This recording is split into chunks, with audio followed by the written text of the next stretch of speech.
Good morning, everybody. We are going to continue our discussion on our parsers, Chapter 2, Programming Language Syntax, Section 2.2 to 2.5.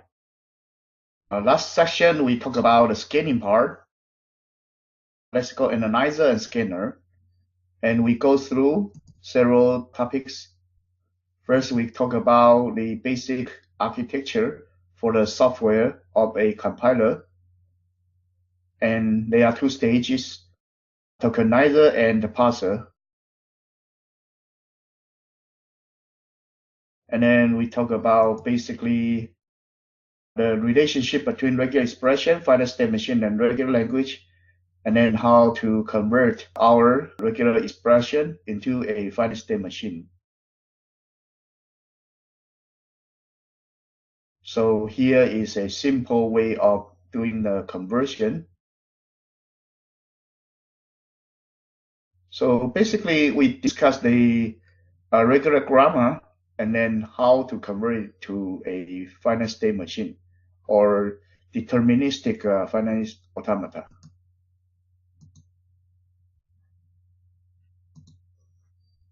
And basically, there are three steps. First step, convert the regular expression into NFA or non-deterministic finite automata.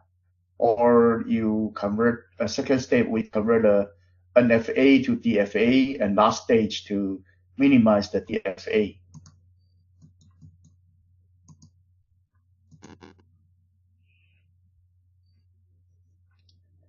Then we get started to discuss the NFA to DFA.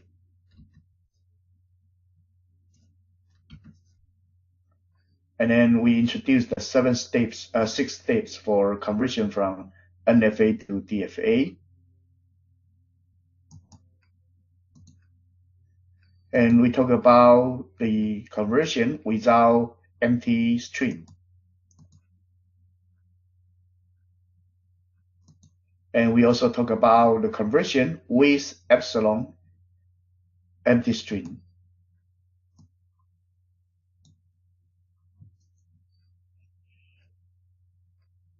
And then we talk about the minimization of DFA.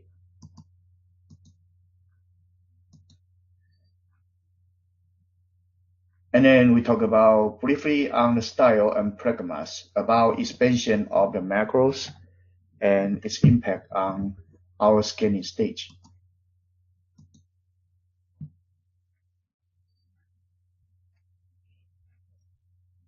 After that, we look into the table-driven DFA, and we also talk about the brute force ad hoc conversion, ad hoc scanner. And these two ways actually are commonly used, and there is also semi ad hoc or semi-table driven approach in between. And these three approaches are the commonly used practice in the design of scanners. And then we start to talk about parsing. And parsing, actually, we talk about briefly about the basic styles of the parsers.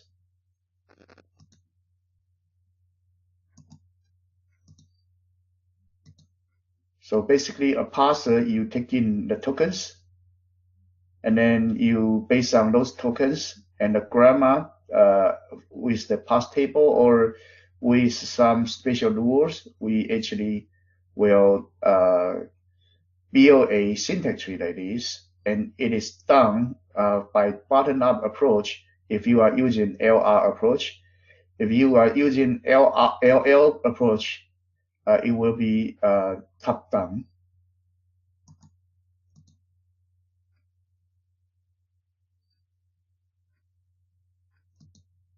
So the parser styles, you have the LL, that's left to right, rightmost derivation is top-down. And then you have LR, that's left to right, that's right to left, rightmost derivation. The scanning direction is the same, but the derivation discovered is different. One is from left to right, one is from rightmost first, and left to right, you actually need to have look ahead and decide which duo you use. And rightmost, you have different way of doing that. You call it shift and reduce. So one is a predictive algorithm. The other one is using shift reduce.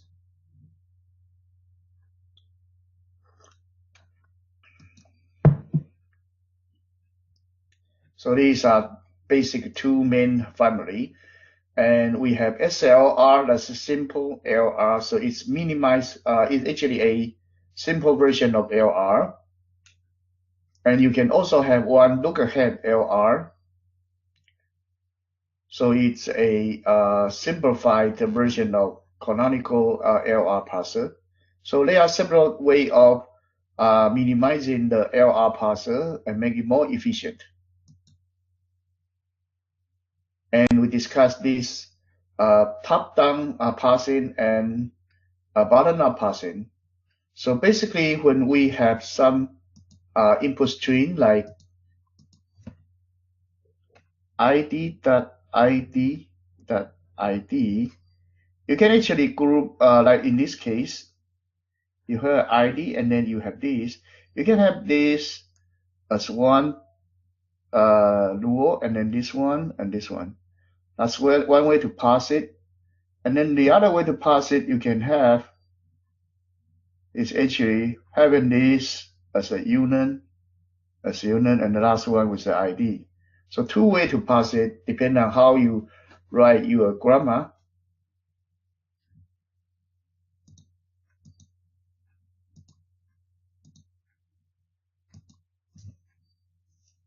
So LL parsing is ID list tail style. And if with this one, actually you match the first ID first, and then you kind of look ahead for the second one with the comma and the IDB and the rest of the ID and commas one by one. You do left first and then derive toward the right, but the scanning direction is the same. And you have LR approach.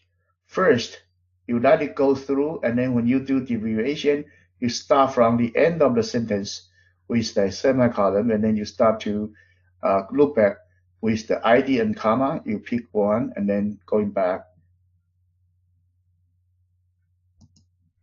That's two different ways of doing derivations.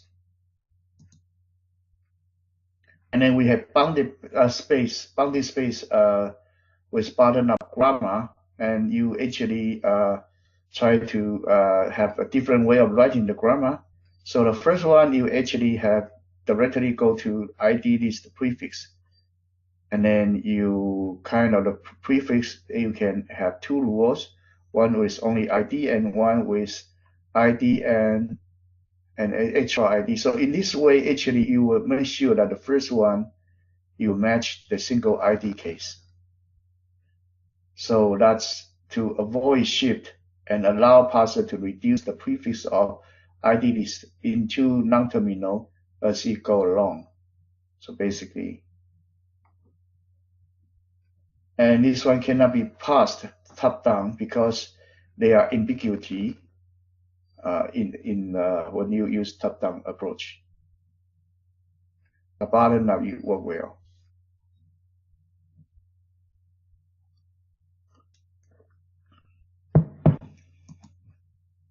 So that actually is a different way of writing the grammar. And then we actually discussed the family of the parsing. We have basically two different parsing approach, top-down and bottom-up. For top-down, we have recursive descent, and recursive descent with backtracking and non-backtracking. And backtracking is to annul the previous wrongdoing of some invalid grammar evaluation, and some is not backtracking. And backtracking one, you need to have predictive parser, and then that is a LL parser. And bottom-up, you use the shift reduce approach. You have LR parsing, and that LR parsing, you can also have LR parser, ALR parser, or SLR parser. These are simple LR parser. Look at here, LR parser and LR parser. And now let's look at the recursive descent parsing for LL language grammars. So top-down grammar for a calculator. So LL1 grammar for a simple calculator language. It used the top-down predictive parsing, and the calculator allowed the value to be wrapped into named variable, which is used in expressions. An expression written to the output.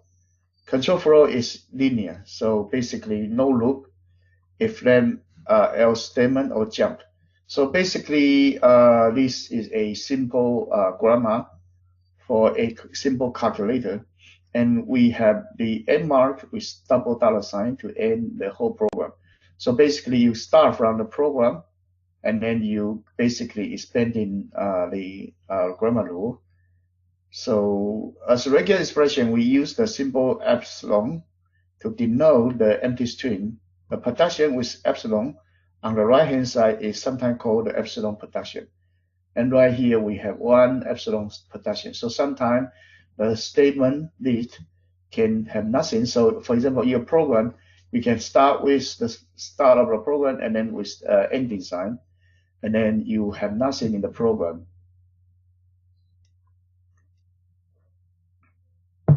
But that still is a valid program. So right here, let's look at the next one.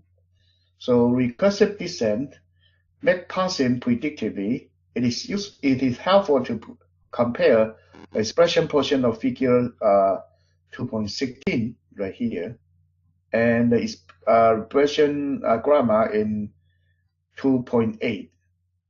Okay, these two you can compare. These two actually, if you look at it, is actually similar. And then LR grammar is significantly more intuitive. It suffers from a problem similar to that of the IDD grammar. If we see an ID on the input when we expect an expression, we have no way to tell which two possible productions to predict. So when we see this ID over here, and it can be this factor, and it can be some term or expression, so we have no way to tell it. And grammar in figure 2.16 avoid the problem by merging the common prefix of the right-hand side. So merging common prefix of the right-hand side, and then into a single production using the new symbol called term tail or factor tail. So we generate a term tail and factor tail. When we have this dual, or some dual you have sharing the same starting, this is called common factor, common prefix. So with common prefix, you kind of facing the same starting point for term, but you cannot decide whether it's the dual, first dual or second dual. But with this, we actually can tell the difference whether it's a term tail or it's a factor tail. So in effect, we have sacrificed grammatical elegance in order to be able to parse predictively.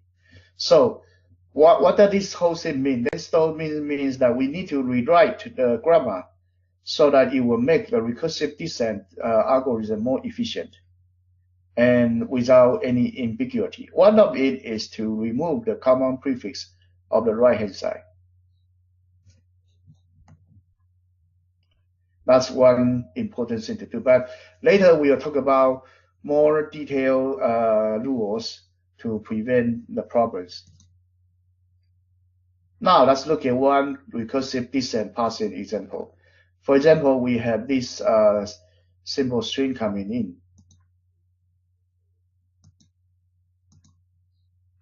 We have this T2, and then T5, and then T6, and T8, and T9. 5 symbol coming in, so we start to parse, and we try to parse from the top and then from the left to right, and then if we have the backtracking needed, we will do that. So we need to have, it may be eventually pass into some syntax tree like this, but we need to, depends on the different rule we use. So that's only, here is only a conceptual example. Let's look at one real example.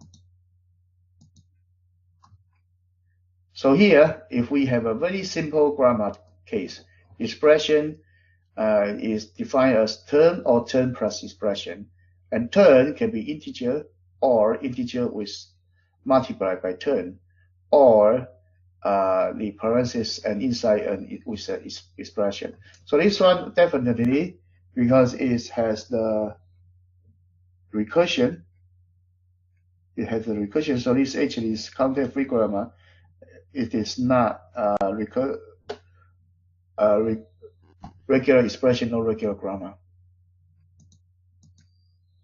So the input term we would like to test is parenthesis with int inside there. So basically this set of grammar we put into a LL parser, and that LL parser actually doing recursive descent algorithm, and actually our input string going to feed into this LL parser is parenthesis int. That's our input string. And then we start from the starting state of this expression. That's our starting symbol.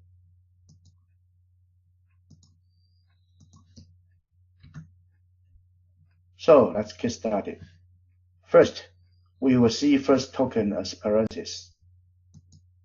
And then we start to think about, because this expression is our starting symbol. So we evaluate it and we use the first rule. We consider that it's a term. And then we have the build this tree, expression, term, and then integer. We try the term, but we use the first one. We try integer. And then it's mismatched. It's not an integer, it's actually a parenthesis. So we backtrack. So we backtrack and we will try second rule, int, star, and term.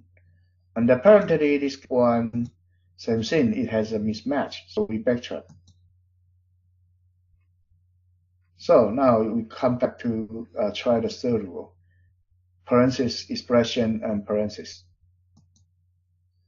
And there is an expression in the middle. We try that one. So we advance the input. And now we try, because it's the expression, we go back to rule one, and then it will try a term. And this term actually will try integer. And yes, it matched. So with that expression match, we know that this parenthesis and expression are correct. So we move on. So we try the last right parenthesis. And it matched the end of the input. So by doing this, this shows a simple recursive descent parsing example to pass through a simple input token stream. And as you can see, it is going to a rule checking by these grammars, and this grammar actually can be built by the DFA. You can build a final state machine to perform it, so that you will be able to handle to check whether this token string match the grammar's need or not. So that is a simple concept of a LL parsing. Basically, you build a set of the grammar rule, for example, the calculator grammar rule, and those grammar rules you build into a final state machine or final automata, the DFA. And with that DFA, you can feed in any input token string following the grammar or not. You pass that into that passing stage, and then it will pass for you and report error if your input string doesn't follow the grammar. So we can have this more realistic application, we have int a equals function called f parenthesis and then semicolon, and then you have the if a greater than maximum to something. So this is read into memory, and then you do lexical analysis.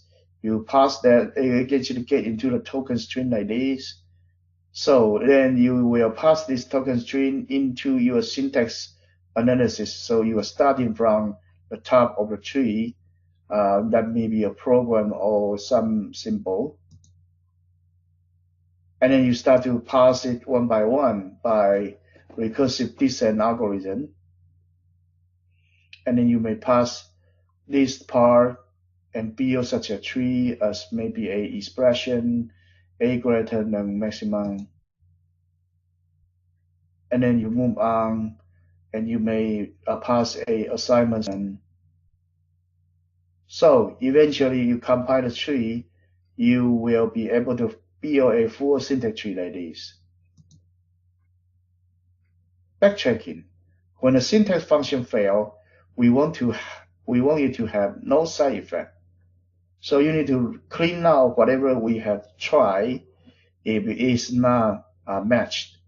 We want the input to be exactly the way it was before calling the function. So you need to backtrack not only the tree but also the input pattern, because this makes it easier for the other functions to have a goal at passing the same input. So you have reset the condition so that other function can be tried. In addition, the function should delete any object that it created, remove any symbols it entered into the symbol table. So basically just roll back a few steps back to the condition that you can restart from somewhere. In other words, the function has to backtrack to an earlier situation.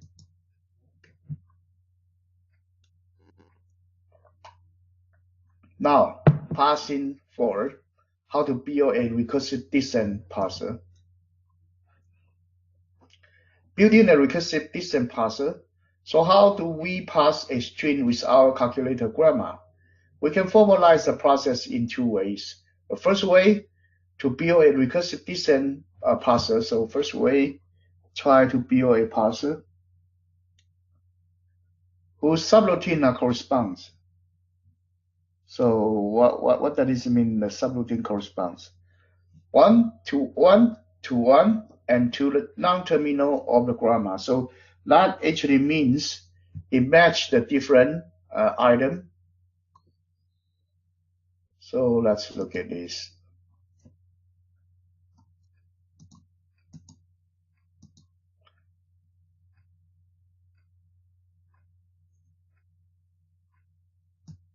This actually means when we pass through the different grammar, we actually has a corresponding function to match expression, terminal, and the int ID or whatever occurrences. They are one by one is a function matching the parsing tree. So recursive descent parser are typically constructed by hand. So what does that mean by hand? By actually by hand written.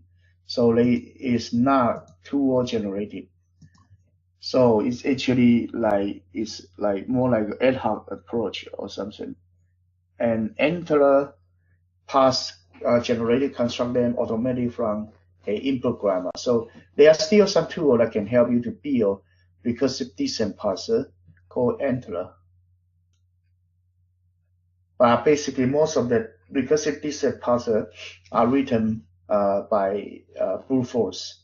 The second approach described in section 2.3.3 build a LL parse table. So basically, the second one is use a parse table when it's read by driver program, and table-driven parser are almost always constructed by a parser generator. So recursive descent and the table-driven are two ways to build a parser, and recursive descent usually is done mostly by subroutines and by ad hoc approach. Second approach is we do it by table driven. So there will be some discussion about this.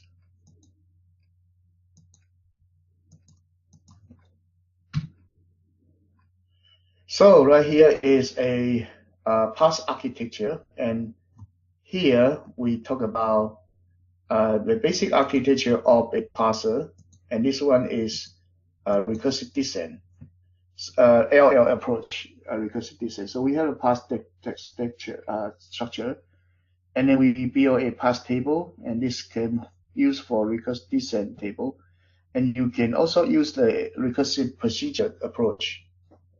So your input, you start to do scanning, look ahead stuff, and then you actually use a table or you use the recursive routine to validate the different states.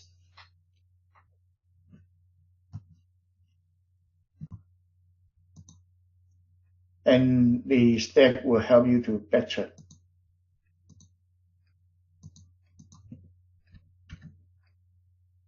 So recursive descent parser for a calculator language. Pseudocode for a recursive descent parser for our calculator language appear in figure 2.17. So let's look at it.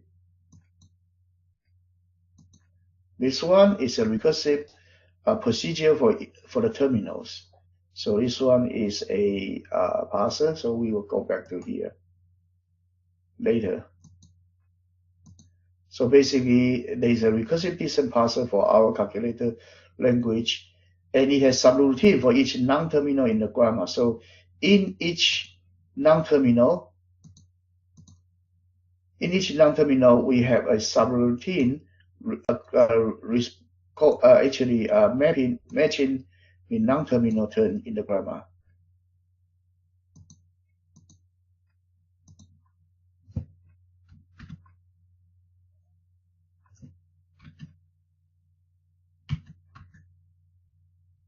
So basically, you can call, say, for example, your program. Your program is the top-level symbol called program. So program will read in a certain input token, and if the token is ID read or write, then we already dollar sign. We basically will actually follow or call the statement list. So if we see a ID, a read, or a write. So basically, when we see this one, a ID, a read, or a write, when we are in the program, when we are in the program, I'm sorry, Windows just doesn't function as I want. Okay, so window here, if we see the token are these different cases, that means it's actually in this statement, and statement is part of the statement list. So by doing this, we know what we can actually go through this part. When we see that 3, we can start to evaluate this one, and this one actually will call statement list, and statement list will call this statement and statement list. So you will actually go to statement first, and then match these 3 conditions to check each of the individual. And after it is done, you will go back to statement list and go back to statement list to call again. So basically, you may finish one statement by this one. You finish one statement in this one, and there might be more elements to come. More statements to come. And each individual statement will be checked by this.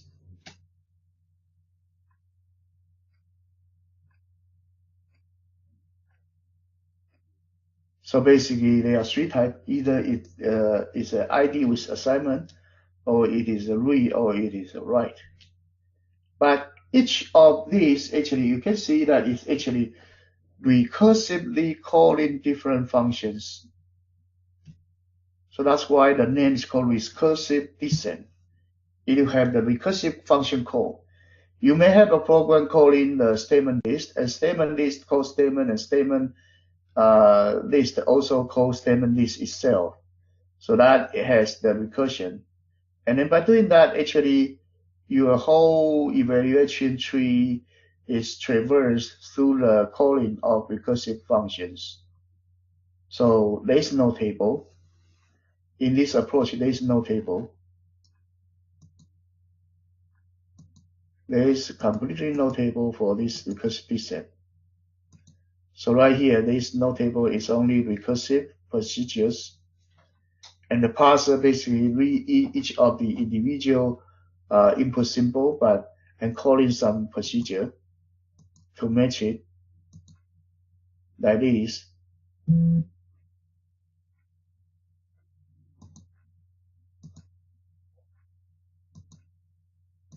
So that's the recursive descent approach using the recursive procedure.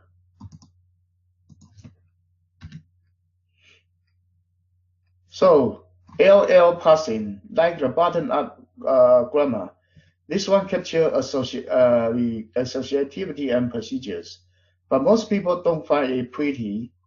You know what? Because you don't actually have organized a way of doing things. You actually just write down things in brute force format, and then one by one you call different functions, and you have no simple way to figure out whether the things will work or not, because it's always a recursive calling, and it may go into the stack overflow situation.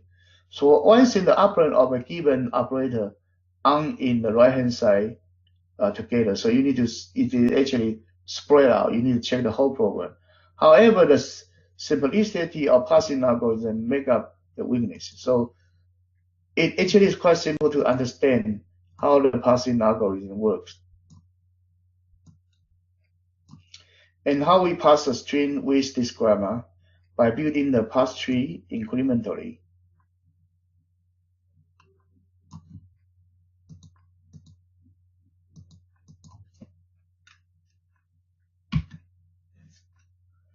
LL parsing. Now we have an example of average program. Read A, read B, and then we add A to with B, and then assign it to sum, and write sum divided by 2. So we start with the type and predict needed production on the basis of the current leftmost non-terminal in the tree and the current input token. So basically, we depend on the the state non-terminal and then the current input token to parsing. So the parse tree for this average program, after we run the recursive descent approach, it will be like this. Your program calls statement list. Your statement list calls statement and the statement list. And in your statement, you match the read and ID. Let's look at the first one. Your read and ID be matched. Now, after that, your statement continue to be expanded with statement and statement list. And the statement you match read B. Then you match the read B. And then you have more statement to come. So you have a statement actually expand with statement and the statement list. Now you start with the ID, and then assignment, and then one expression. That's assignment with an expression. Let's look at the expression part. So the expression actually is ID assigned by a expression, and that actually is sum equals, and that equals assigned by a expression. And that expression, let's look at the grammar rule.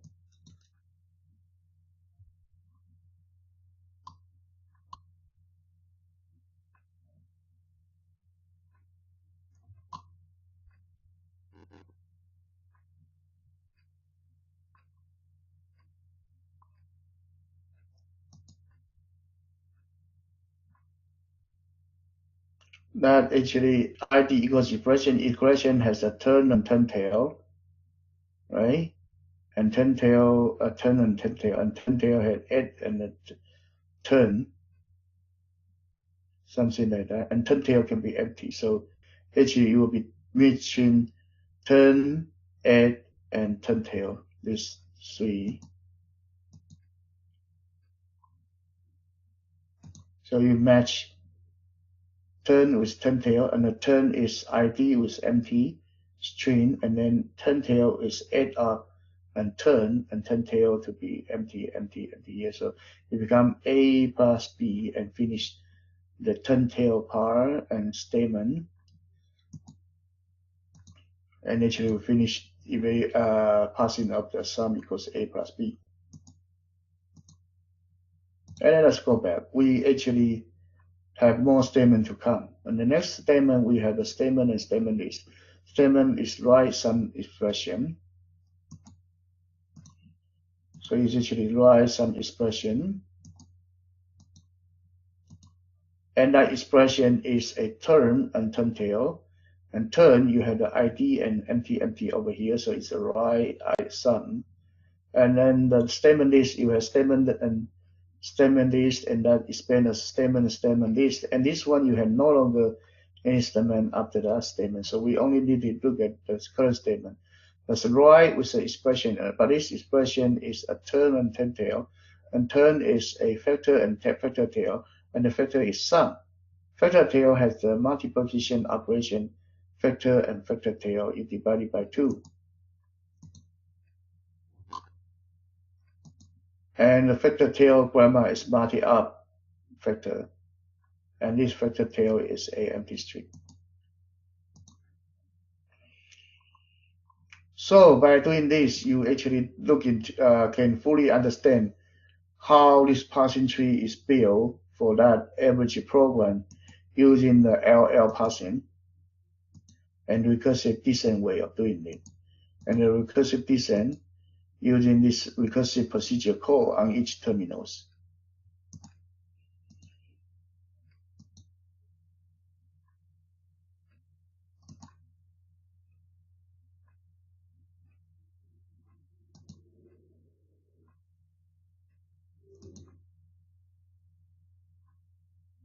Now, that is talk about the procedure of tracing a LL parser, and then we also talk about how the LL parser working.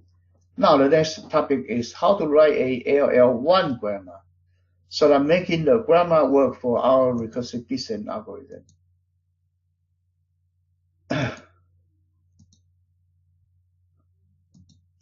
So writing the LL1 grammar, we need to have L. We need to understand L means left to right.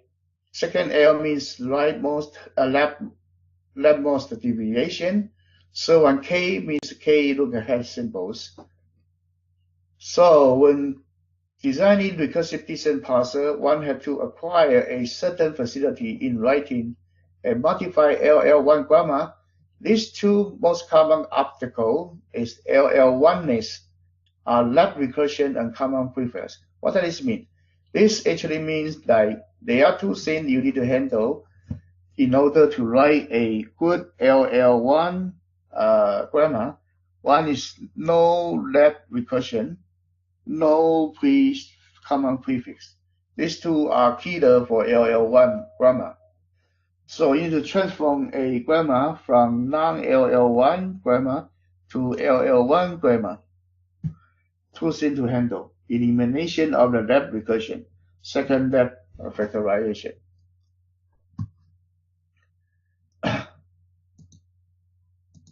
So now let's look at what is left recursion, what is left factorization. First, left recursion. A grammar is said to have left recursion is that there is a non-terminal A such that A can derive with A and alpha. So this basically means in your grammar rule, a certain non-terminal A can be determined, can be derived as A non-terminal, and then concatenate with some symbol alpha, beta, gamma, or something. Continue. But this one is left recursion because what? You will call your function directly.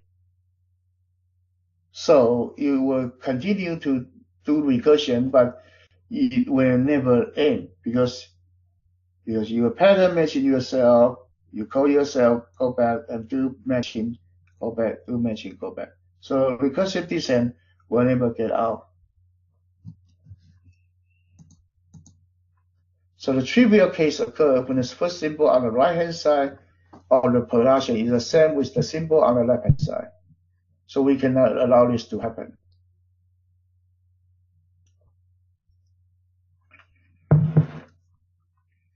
So this kind of the algorithm cannot pass top-down. If you do bottom-up, you scan the whole thing through, and then you start to evaluate from here to this side. That's okay. You won't create the entities recursion. So here is the enumeration of depth recursion. So basically, for example, if you have this kind of grammar to rule, we would actually modify to this style. So basically, you have the ID list prefix, and then the prefix has a definition ID, but you will recursive call itself. So we'd rather put an ID in front and then allow each of these. So basically, these are the example that I mentioned before. You have an ID, common ID, common ID, common ID. You try to pass this one, but that recursive case is that I pass this one, and this one. That is using your prefix and common and ID style. Instead of doing that, we can have a different way of doing it. Is we actually evaluate this part, and then this part, and then this part, and then this part. Then we will have right recursion case instead of the left recursion. So that's the way to eliminate the left recursion.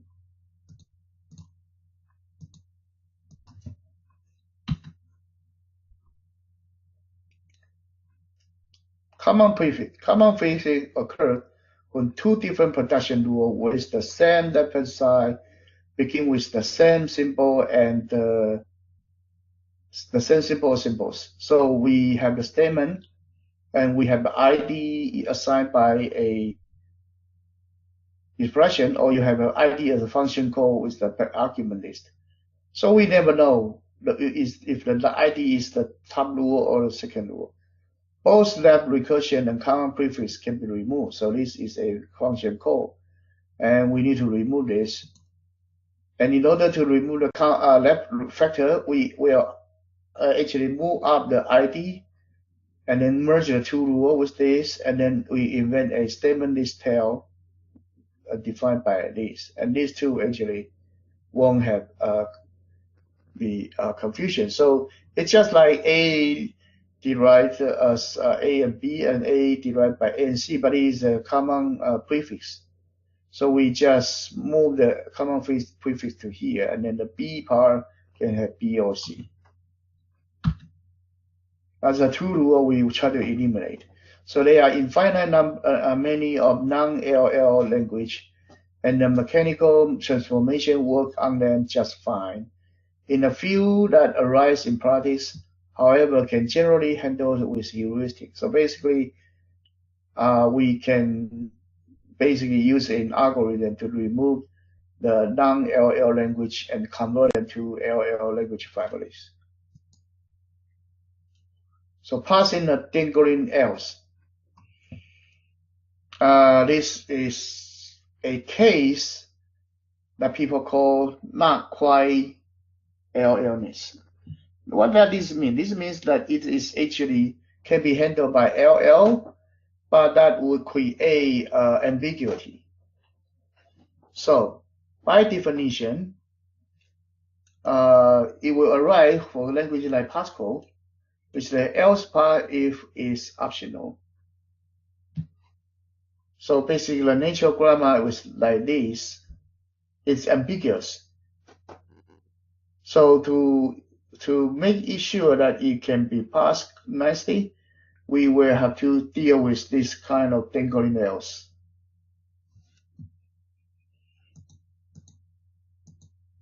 A simple way to handle the dangling else is to write a balance statement and then make sure that the else go with the closest if.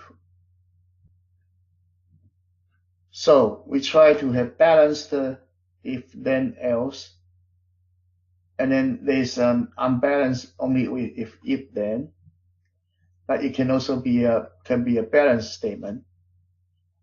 So with this difference, we can pass it bottom up and then not top down to remove the dangling else.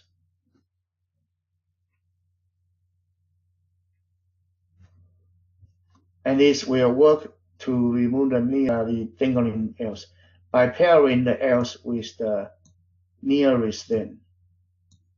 That means that you have difference between the in the unbalanced statement. This else will go with the closest then, and if there is one without else, it will be considered as a separate statement over here. So you divide the statement into balanced and the unbalanced statement, and balanced one go first.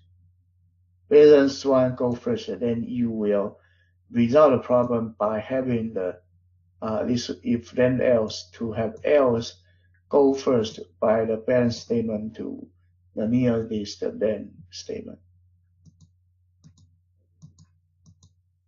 This is called the removal of dangling else. Removal ambiguity. The usual approach, whether top-down or bottom-up, is used to the ambiguous grammar together with a disambiguating rule that says else go with the closest then, or more generally, the first two possible production is the one to predict or reduce.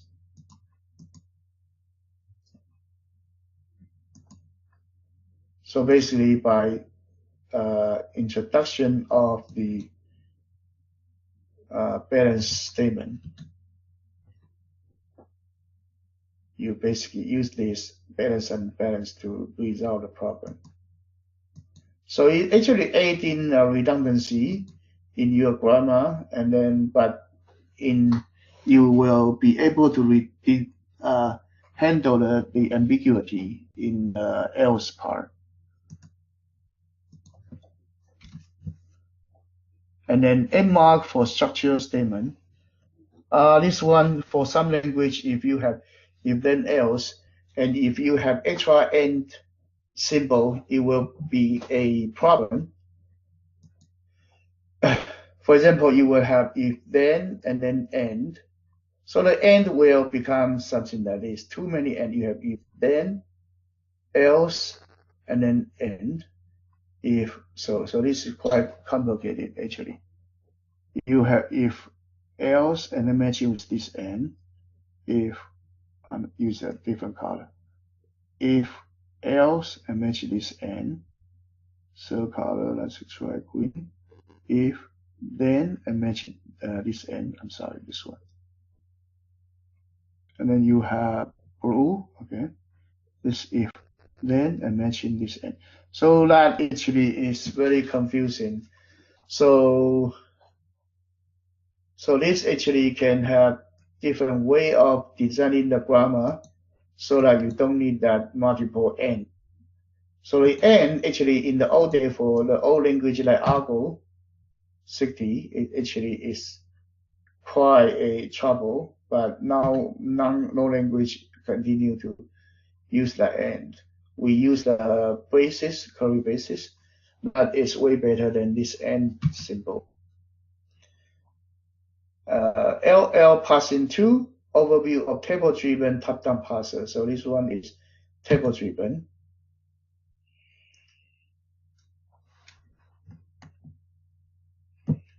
Okay, right here, that's actually have a short break, and because it's about 1 hour, let's have a short break about 5 minutes, and we'll come back for this table-driven parser.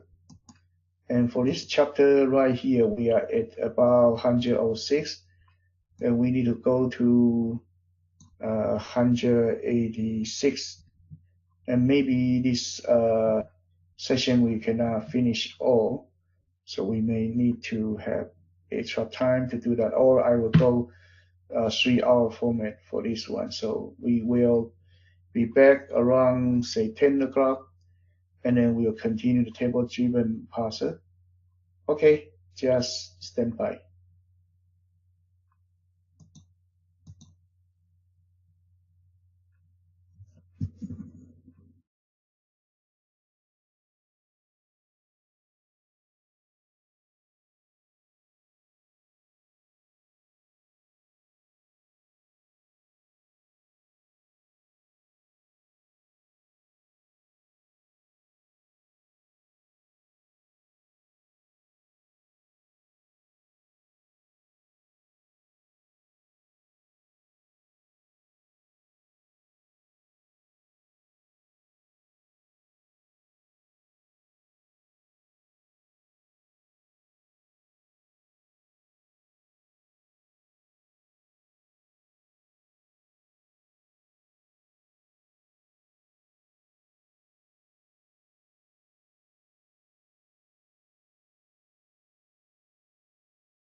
Hello, I'm back. Now we are going to come back to here for the table-driven top-down parser.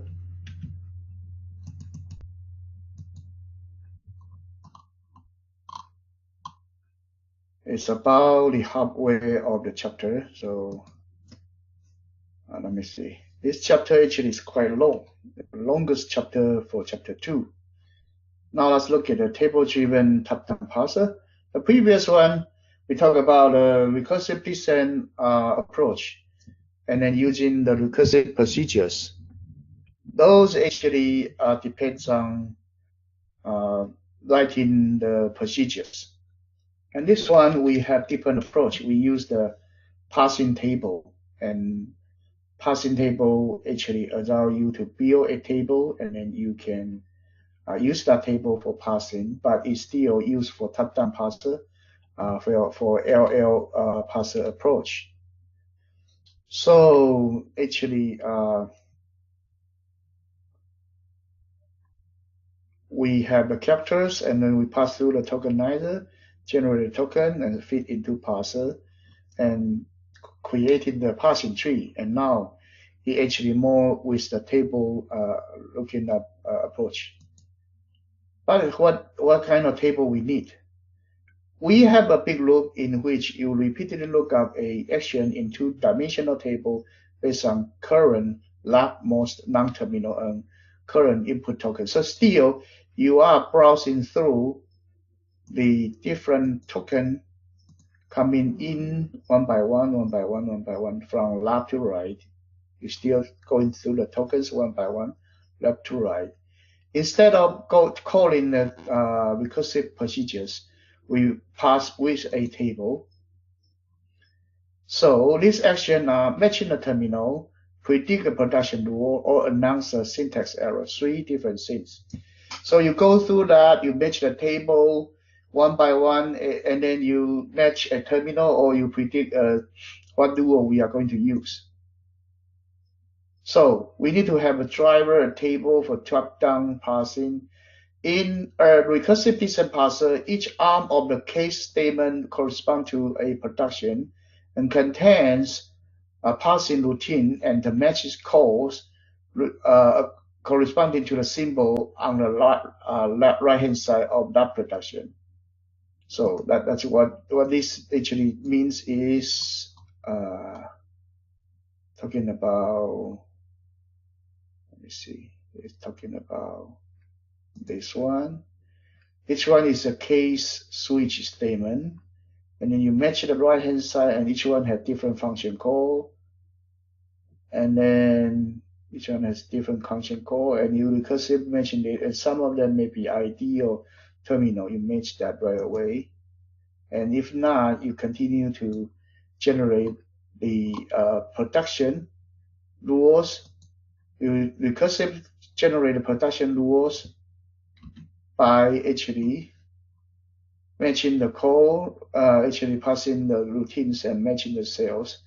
At any given point in the parsing, if we consider code beyond the grammar counter, beyond the program counter, the ones that have yet to occur in the parsing routine invocation currently in the code stack, we obtain a list of symbols that the parser expects to see between here and the end of program. So that actually means that if we consider code beyond the program counter, so it's something that you can jump or something in the parsing routine invocation currently in the code passcode. So you actually have the parsing routine, but the code stack actually stack up by several levels because you have recursive calling. Because you have the recursive calling, you have different calling levels. And that actually we will obtain at least symbols that parser expect to see.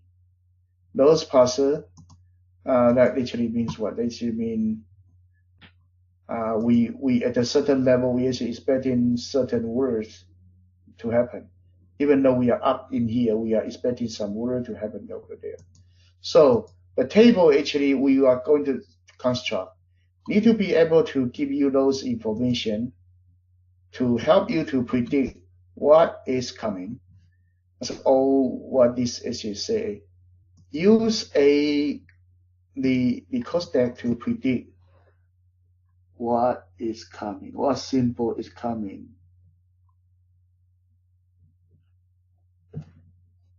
And that what symbol is coming since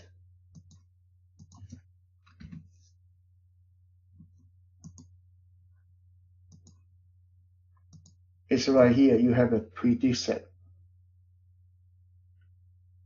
You have that predict set. What are you predicting?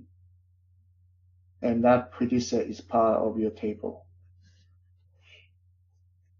So we are going to explain how this different set work and how to construct a table for a top-down parser. And that's what some basic term we need to know about a list of symbols that you may be expecting. So table-driven top-down parser.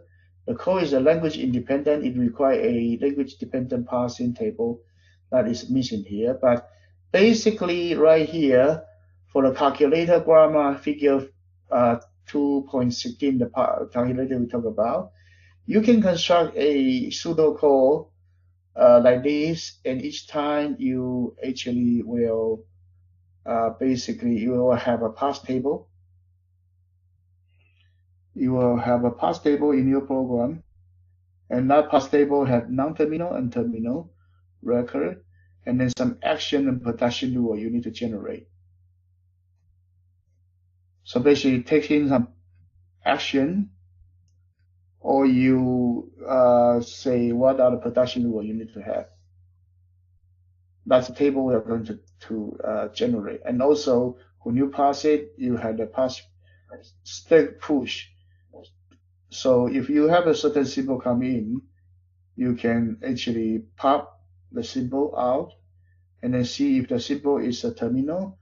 And then if it is a terminal, you try to match it. Otherwise, you pass the symbol, the spec symbol and token, the input and the symbol to be expected, whether if it is error or not. If not, you go into getting the production rule, and then that actually go into some next state.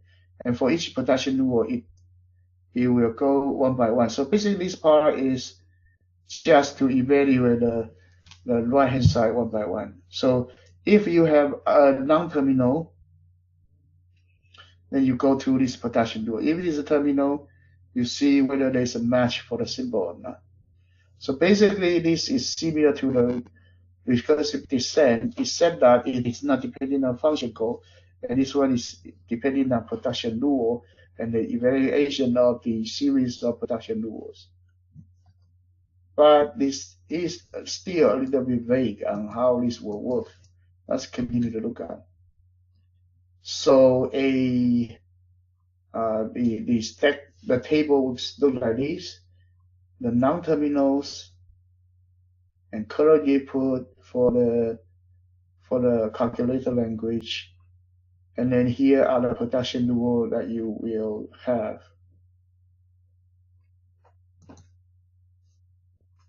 So table-driven for parsing of the sum and the average program. The parser iterates through a loop in which pop the top symbol of the stack and perform the following actions. If the popped symbol is a terminal, the parser attempts to match it against an incoming token from a scanner. If match fails, the parser announces a syntax error. So basically, every time you pop a symbol to see if it is a terminal, if it is a terminal, then you match it. If it passes, it's okay. If it doesn't pass, it's a syntax error. If the pass symbol is a non-terminal, the parser uses that non-terminal together with the next available input token to the index to a 2D table to tell which production rule to predict. So you actually go into prediction of certain rule by the table. So the whole parsing tree that we talk about for the simple sum and average program will be passed through one by one like this, using the predict and the rule, predict of the rule and matching of the IIDs or the terminals. So this is the whole parsing procedure. So the trace of the parsing procedure, to keep track of the leftmost non-terminal, we push the yet to seen portion of the production into stack. The key thing to keep in mind is that the stack contains all the stuff you expect to see between now and the end of the program. So the stack actually save a lot of information that you need to know between you where you are and the end of the program. So basically, you just keep track of function you call, and then whether there's a subroutine you are into there, and because right now we don't have the subroutine, so we use a call stack instead to keep track of how many recursion level you have to be into. But it's no longer a recursive function call, it's a call stack. So LL parsing rule 3, building the predict set. Now we are going to look at the sets and those things that we need to put onto our table. But this set called predict set is not only for predict. You have 4 different types of set. First, follow, predict, and the EPS. So the so-called predict set has 4 different types. EPS type, first type, you have follow type, and you have your predict set, 4 different sets. All of these called predict sets, predict set S. But what are these? The first set is the symbols that happen first in rules. Follow set is a non-terminal that follow a certain production rule.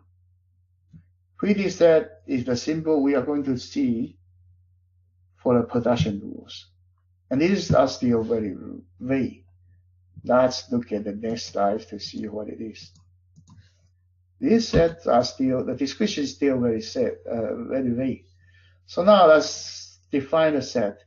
Given any CFG, content-free grammar in BNF, no alternation or clean star, we can construct the following set.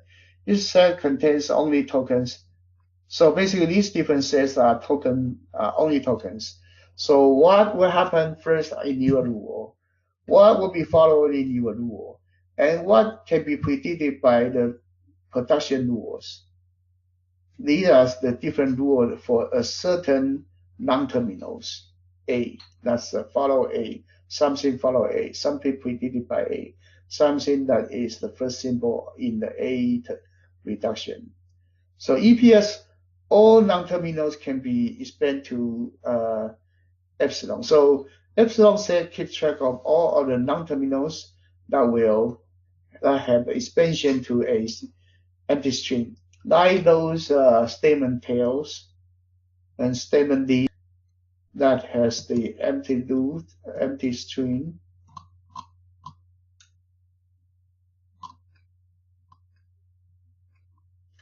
So let's look at the calculator rules.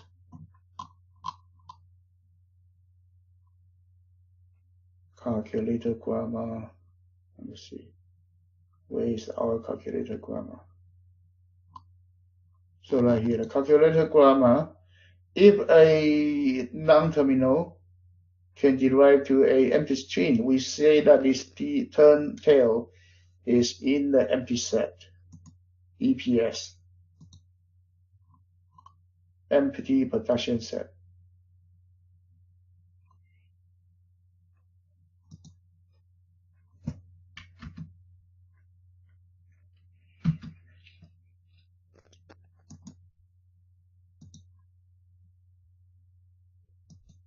That we say that terminal is in the EPS, empty production rule set. So first of A, the set of tokens that could appear as the first token in the expansion of A. So that would be some token that would be the leading token of the production rule for A. And then following A is the tokens that could happen immediately after A in an expression of S, the star symbol.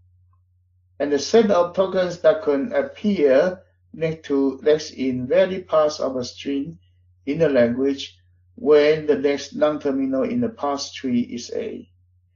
Each set is defined using mutual recursion.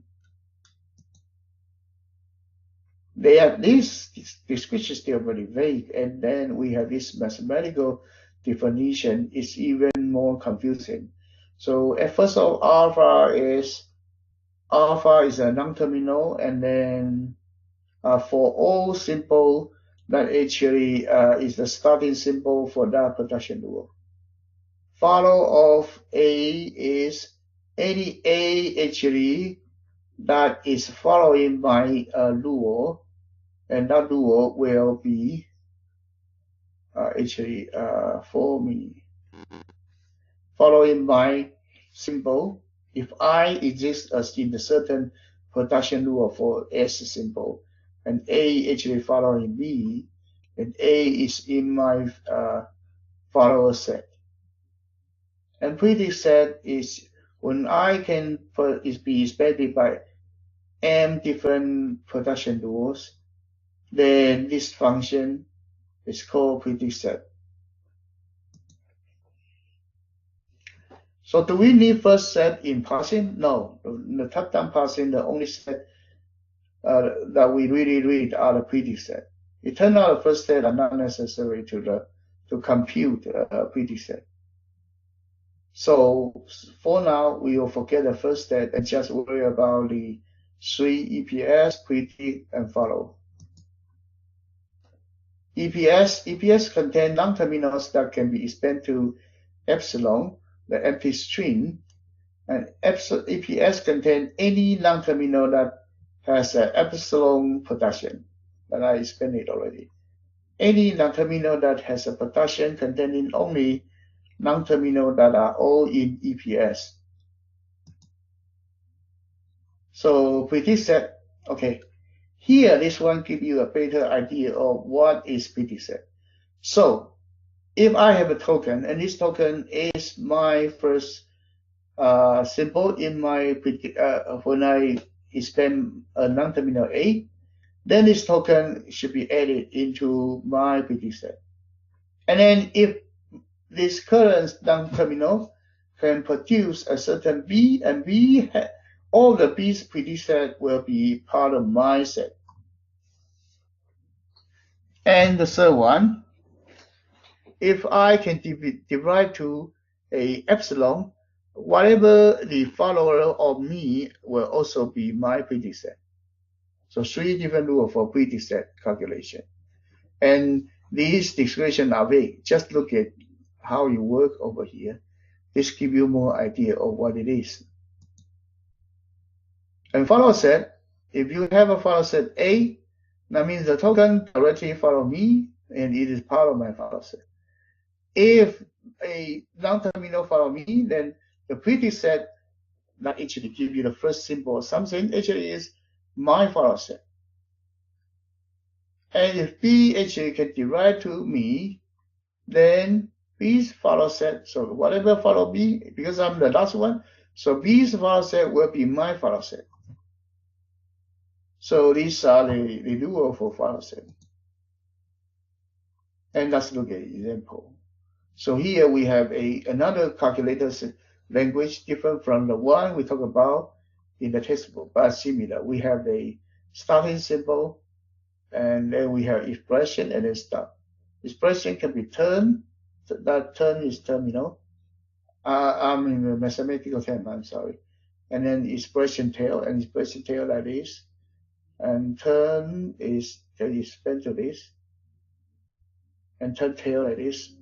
S vector and vector, okay? So let's get started. First, we calculate the empty set. The empty set for that set of rule, this in tail will go to empty set. Turn tail will also go to empty string. So the EPS is including these two sets.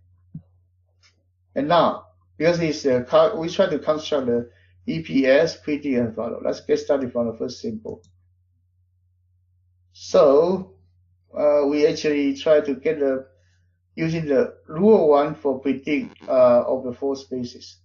So we try to look at what is the expect step for expand tail, terminal tail. So the first rule of predict. The first rule of predict is over here. Anything that is my first expansion will be my predict set, non-terminal. So here I have OPA. So OPA is expect expression tails predict set. OPM belong to that, this, like this. Second rule, we apply rule 1 for follow set. Follow set's first rule is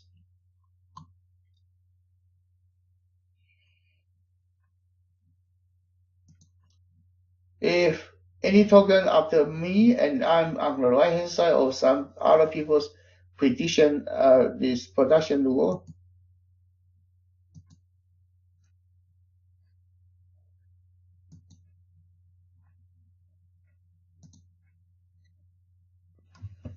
so we have to look into the right hand side.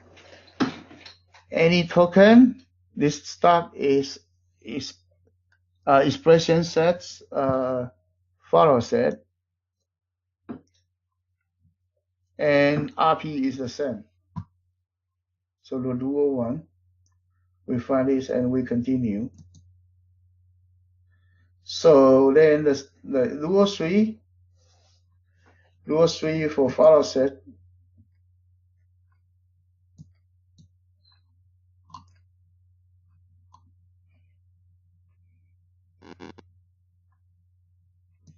Rule 3 for follow set, if B produce me and B's follow set is my follow set.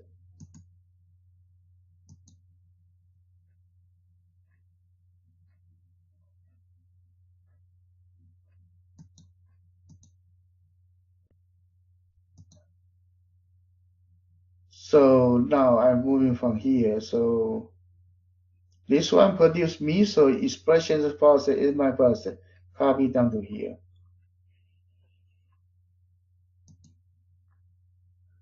The next one is pretty set rule 3. Pretty set rule 3 is if A can produce empty rules, so every token in the follower A will be A's pretty set. So actually this one, you have predict this, so whatever in the follow set will be copied to this predict set. And then the next one, rule number 2 for follow set. So if there is a non-terminal following me, and then this one's whatever, predict set will be my follow set. Copy here to here. And this one, rule number 3 for follow set. Actually, I am derived by these, so blue one's follow set will be my follow set. And this one again, the predict rule 3, the epsilon 1, this one, whatever cover over here. And then this one, the follow set rule number 2.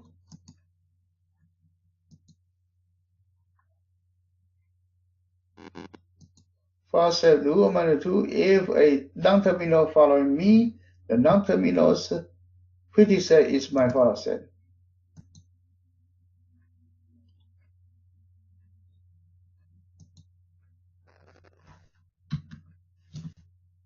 So the predict set, let me see the next one. So the file set is my pretty set. Wait, this is what I'm using. The next one. So the pretty set, I'm sorry, this is the one. So this one follow me, this one follow me. So the pretty set of the blue one, turn tail, is the follow set of the red one. Copy these two over here.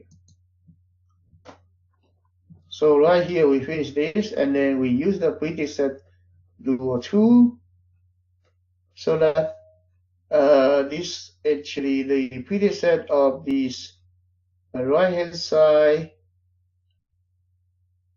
for example, this pretty set of a factor will be the pretty set of the S factor. So copy from here to here. And then this, actually this turn, let me see, the next one is this S factor to terminal, and terminal to expression to the starting symbol S. So this apply the same rule of rule 2. And then we had a complete pretty set for these different non-terminals. After that, we take in each element, set element. The first are easy to find. Now both follow predict are found. So for the use of top-down parsing, every symbol in EPS and in any pretty set tag with epsilon production rules. So the EPS and predict, we all tag with the epsilon rules. And every non-terminal EPS tag with the rules with epsilon production for that non-terminal. Every token predict set A was added from rule 1, rule 2 of psi predict definition. Each token predict that was added from rule 3 on slide predict definition is tagged with the tag A in the EPS, the rule that gives the epsilon production of A. So right here, a pseudocode for that description. It's a little bit complicated, so try to understand it. And then we create different rule, that is for each statement. These are set for that calculator example. So predict ambiguity. If any token belongs to the predict set of more than one production rule with the same left-hand side, the grammar is not LL1. And we talk about this for the left recursion. A conflict can arise, common prefix or common factor. A conflict can arise because the same token can begin with one or more right-hand side. It can begin one right-hand side and can go and can appear after the left-hand side in some valid program, and one possible right-hand side is empty. Today we probably will end over here, and then, so okay, thank you, bye now.